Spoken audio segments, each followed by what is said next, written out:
देखो प्रिय साथियों, ये हमारे सबसे सच्चे मित्र डॉक्टर जितेंद्र कुमार जी हैं। एक ईमानदार, निडर और निर्भीक। इन्होंने बचपन से लेकर और आज तक कितना जीवन में संघर्ष किया है, उसके बारे में मैं आप थोड़ा सा प्रकाश डालता हूँ। ले चलता हूँ आपको डॉक्टर साहब की तरफ। हाँ डॉक्टर साहब, नमस्कार। नमस्कार। डॉक्टर साहब, आपका पूरा नाम क्या है? मेरा नाम डॉक्टर जितेंद्र कुमार सिंह है। आप कहाँ प्रैक्टिस करते हैं? मेरी प्रैक्टिस होलिका मैदान प्लेटफॉर्म 5 के सामने साईं होम्योपैथिक क्लिनिक के नाम से है। डॉक्टर साहब, आपसे प्रार्थना है कि आप अपने जीवन के बारे में, यानी बचपन से लेकर और आज तक थोड़ा सा प्रकाश डालिए। कितना संघर्ष करा है आपने इस जीवन में? संघर्ष की बात कहें तो बचपन से लेके आज तक संघर्ष में ही जीवन कटा है।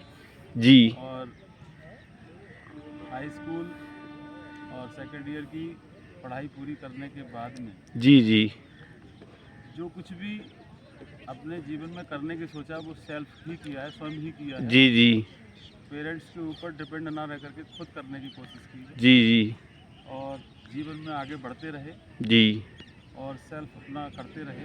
जी जो भी किया, कहीं ट्यूशन पढ़ाया, जी कोचिंग की, उसके बाद बच्चों की तरह अपना मेहनत में लगे रहे जी जी और आगे बढ़ते रहे। जी जी सेल्फ स्टडी करी, जी मेडिकल कोर्स अपने आप किया, जी खुद की अपनी कमाई से। अच्छा अच्छा मम्मी पापा के ऊपर बोझ बनकर नहीं रहे। अच्छा अच्छा अच्छा अपने मन में ये ठान रखा था जी कि जो भी करना है वो स्वयं ही करना है, जी कभी माँ बाप के ऊपर बोझ नहीं बनना है। जी जी जबकि माँ बाप चाहते थे बहुत कुछ हमारे ऊपर खर्च कर सकते थे, जी लेकिन नहीं। हमने तो मन में अपने ये सोचा हुआ था कि हमें जो भी करना है वो स्वयं ही करना है। जी जी जी और उसके बाद में क्लिनिक जब प्रैक्टिस का नंबर आया मेडिकल कोर्स पूरा करने के जी बाद, तो कई बार जगह जगह क्लिनिक खोलने के बाद भी सफलता हाथ नहीं लगी, जी क्योंकि परेशानियां ये होती थी कि उसमें अगर हम कहीं कोई प्रैक्टिस स्टार्ट करते थे जी तो 2-4 महीने बाद ही दुकान मालिक जो होते थे वो पूरा सपोर्ट नहीं कर पाते थे। जैसे ही काम अपना ठीक से स्टार्ट हुआ या काम सेट हुआ, खाली करा लेती बहुत थी। परेशानी हो जाती थी कि जी भाई अब हमारा हम अपना काम करना है, हमारी जगह खाली करो। जी जी तो हमारा मकसद किसी से लड़ाई झगड़ा या उसमें विवाद खड़ा करना नहीं था। जी जी हम वहाँ से खाली कर देते थे और उसके बाद दूसरी जगह लेते थे। जी जी वहाँ भी अक्सर ऐसी ही प्रॉब्लम आती थी। इस तरह से 3-4 से 5 जगह हम इसी परेशानी में उलझे रहे। अच्छा अच्छा इसके बाद में लास्ट में आकर के फिर हमने लाइन पार प्लेटफॉर्म 5 के सामने होलिका मैदान, जी वहाँ पर अपनी एक जगह ली जी और वो बना करके उसमें क्लिनिक अपना ओपन किया, जी जिसमें आज 15 साल मेरे को प्रैक्टिस करते हुए हुए। जी और ईश्वर की कृपा से कई लोग ने मुझे ये भी समझाने की कोशिश की जी कि यहाँ पर किसी का कोई काम नहीं चला है, जी बहुत की जो लोकेशन है वो इतनी अच्छी नहीं है हाँ और आप यहाँ के बजाय और कहीं अगर ये जगह लें तो ज़्यादा अच्छा रहेगा। हाँ और कहीं क्लिनिक अपने प्रैक्टिस स्टार्ट करें तो ज़्यादा अच्छा रहेगा। जी जी लेकिन मैंने मन में सोचा हुआ था कि करने वाला और देने वाला तो ईश्वर है, जी जी किसी के कहने और ना कहने से कुछ नहीं होता। जी मैंने ईश्वर का नाम लेकर वहीं अपना काम स्टार्ट किया जी और आज मुझे 15 साल वहाँ पर हो गए हैं।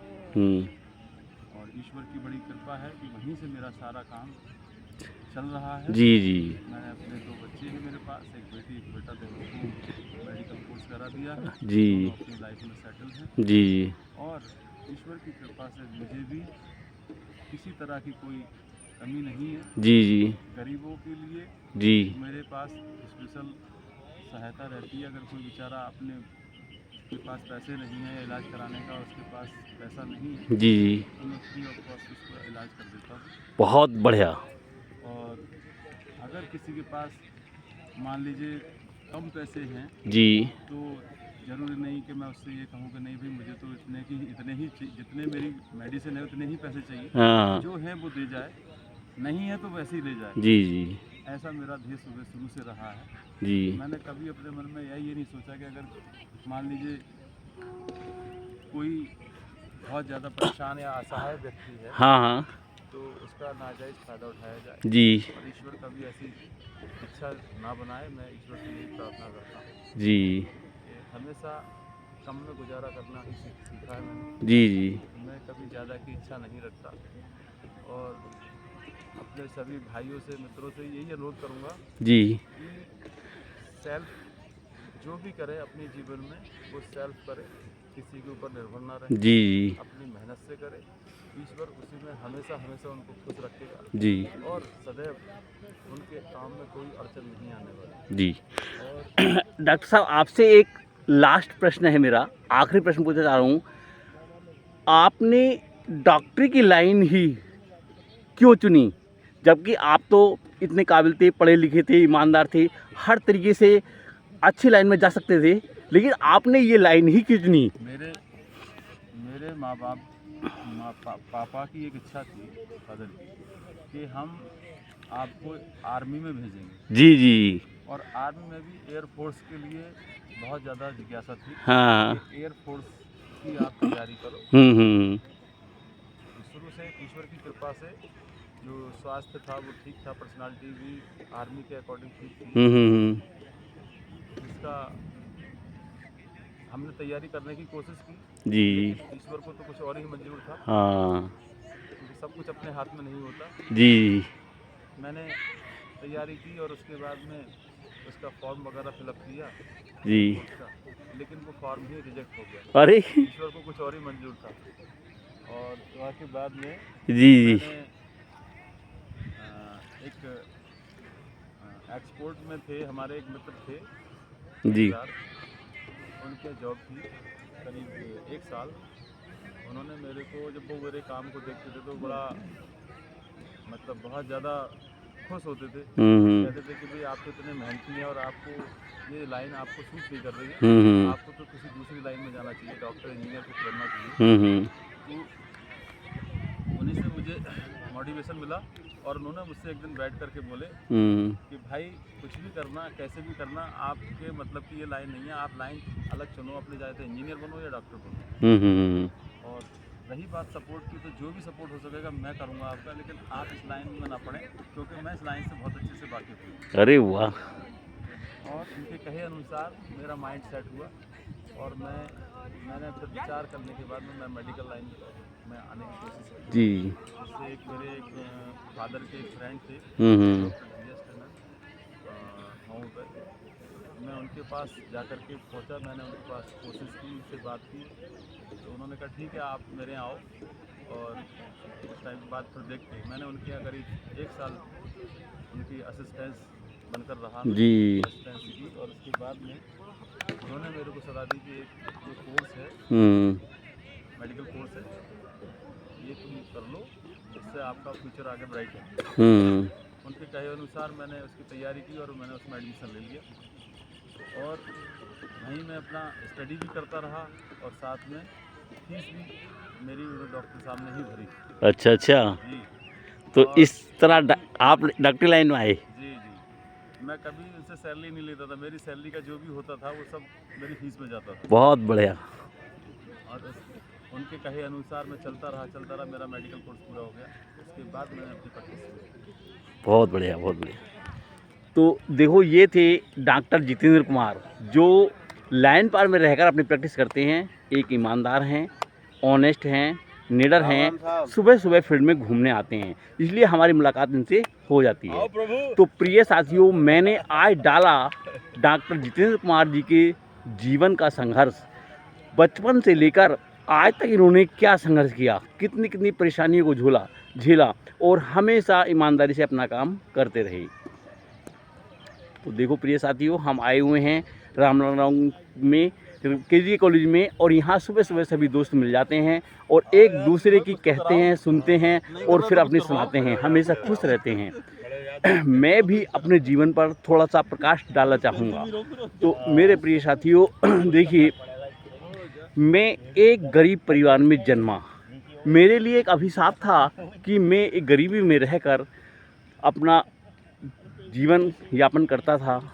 बचपन था, पढ़ाई के लिए पैसे नहीं थे, माता पिता की इतनी अर्निंग नहीं थी, 4-4 बीघे ज़मीन नाम में थी।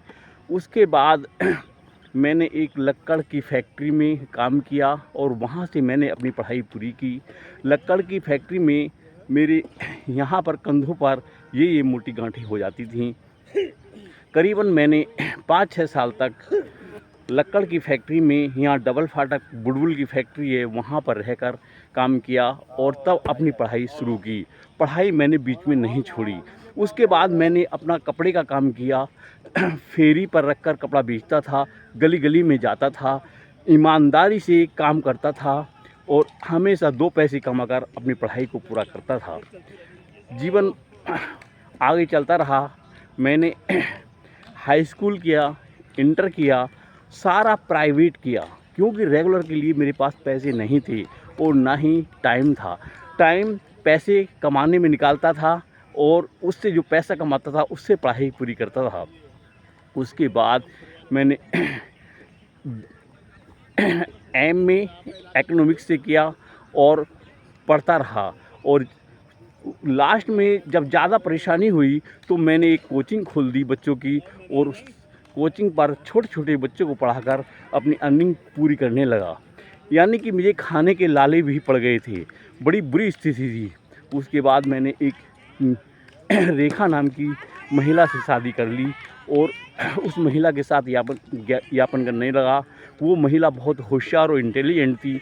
उसने अपने लाइन पार में पार्लर खोला और दोनों अपना जीवन यापन करने लगे।